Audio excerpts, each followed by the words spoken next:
when did I know I want to be an artist? So I think for me, it started when I went back to school in my early to mid 30s. Um, I was trying to figure out what exactly I wanted to do. And so I took like a broad range of courses of things that interested me, from like communications to science, an art history class, because it was always on my mind that I've always wanted to like drawing, I've always like sketching. And the art history class just really resonated with me. Something about it, just the impact that the arts, visual arts have, just made me want to have an impact on that world as well. So that's basically when I decided I wanted to get into the visual arts. Wow. So you knew you liked drawing Mhm. and sketching probably from being a little kid, right? Oh yeah. And yeah, and that sort of never went away. No, it didn't. Right after high school, I got into theater arts for a little bit, and I think that kind of mm, filled that creative spark that I needed. But Hmm. I just decided that it wasn't for me, and I got back into drawing again, and then really got into printmaking. So you kind of knew that you were a creative person, or that that was important to you. But you didn't really identify that way until you went to school. Yeah, much later in Yeah. life. Yeah. That's so interesting. So that must have been quite a surprise. A little bit. And at that point in my life, in my early 30s, it's not something I really wanted. I really kind of wanted to find a more stable career path for myself. Yeah. But it just spoke to me. Something in me just says I need to go for this. Went to school for theater, right after high school, Okay. but Okay. I didn't get a degree then. Yeah. And you decided that that wasn't for you. And then Mhm. so when you went back to school, you were kind of exploring some different things, and you took this art history class and you were excited about that and wanted to be part of it. So where did printmaking come in? So again, coming back to wanting to find a more stable uh, niche in within the art community, I thought, oh, it'd be great if I could just learn how to print T-shirts. And I think that's like how a lot of people get into printmaking is they say, "Wow, I'm going Huh. to screen print T-shirts," and Yeah. because you can make money that way, right? Yeah. Oh, totally. I have a Yeah, friend who does. definitely. Yeah, of course, everybody's making T-shirts now, so it's probably harder to do that than it is to do what I do. So I got into printmaking classes, wanting to learn screen printing, and I learned screen printing, but then I started doing copper plate etchings, and it kind of came back to that sketching that I used to do as a kid and growing up, and it kind of just really got into etching on copper plates. What was it about etching on plates that you liked? It's more of the process, I think, of doing it. There's um, prepping the plates by polishing them, sanding them down, beveling them, to putting hard ground on, to taking away the hard ground and putting the plate in ferric chloride bath, to doing that process over and over again. Uh, I don't know. It's very cathartic, I think, in a way, that just going through that process. Are you like that in other areas of your life? Process oriented? Oh, I don't think so. I Not really. Everything else in my life is very chaotic. I mean, most of it started when I went to Italy and did like a study abroad course in Florence, and thinking about how an individual is uprooted from their environment and then put into a whole different culture.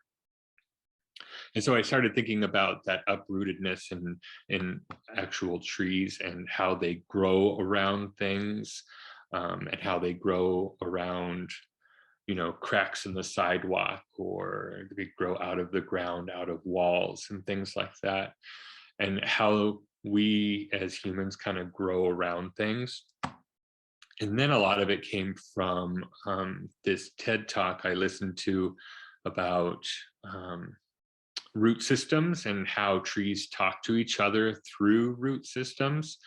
This fiber like mesh of fungus that connects all of the roots that they use to provide nourishment to dying trees, to even seek out other family members, like their mother trees from far away.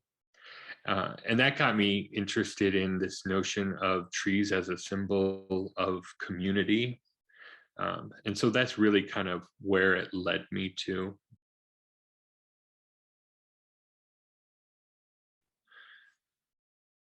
Oh, knowing when to stop. I think that's like still the challenge, because I'm still doing some tree prints, and I don't know, I just really enjoy it. I base it off of communities that mean something to me, Yeah. like where I grew up in Council Bluffs, Iowa, or ended up moving to an Omaha, here in Lincoln. I even do tree prints on whenever I go to like residencies and those communities around the residencies, because they all mean something to me. So I'm finding that it's really hard to stop. So when you say it's hard to stop, do you mean to find like a terminus for this body of work, or do you mean like stopping with each work? No, I think with terminus for this body of work, to figuring out how it ends, because I find more communities all the time that end up meaning something to me. So I'm always making more. Well, maybe it's just not done. Maybe it's just not done. I don't know. It's about Yeah. 50 prints, I think, so far. So hopefully Wow. someday soon. Uh, for a while, it was like how I was seeing um, these trees didn't really make sense. It kind of felt for a while that it was just kind of random. But recently, I've started noticing that those trees that mean something to me or are more relevant tend to be bigger, tend to be, I don't know, the prints themselves tend to be bigger. It's almost like the the trees that I make representing my past, like my childhood, tend to be smaller, like they're more in the distance. I don't know how or why I thought of doing that, but it kind of just worked that way. I don't That's know so why. interesting because Yeah. it's not that perspective isn't part of what you're doing, but since each print is an individual tree, then and I guess perspective would sort of form in that notion of community. When did the fur come in? Let's talk about the fur. So normally when uh, you frame prints, you'll take, a blank foam core or mat board background and kind of hang the print on it. And I got really bored of that white background, that stark background. Um, and for me, it was also thinking about that fiber like fungus that trees talk to each other, that symbiotic relationship that they use to talk to each other. So I got to thinking about that fiber like fungus and how I can incorporate it at the same time getting rid of that white background. So I started using fabric, fur to line my backgrounds with. It's really smart, and it's it's fun to hear about that because I don't think that people would automatically make that association, that one of those things that functions on multiple levels. So I love it. I think that's wonderful. I think flexibility is key. To know that you can change and pivot directions is really important.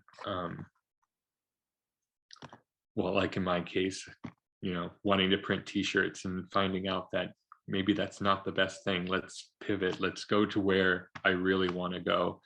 I think that's important.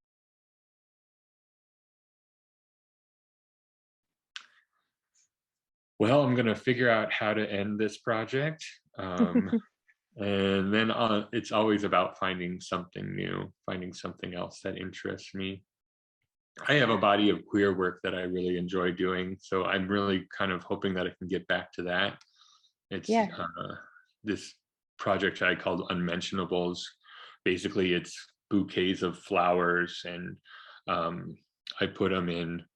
I'll do drawings of them in like underwear or sex mask or lingerie, kind of just talking about how uh, stereotypes, kind of comparing stereotypes um, to meanings that we associate with flowers. Well, there's my website, www.keithdbuswell.art. I have some representation here in Lincoln, Nebraska at the Lux Center for the Arts as well. My Instagram is at Keith D. Buswell.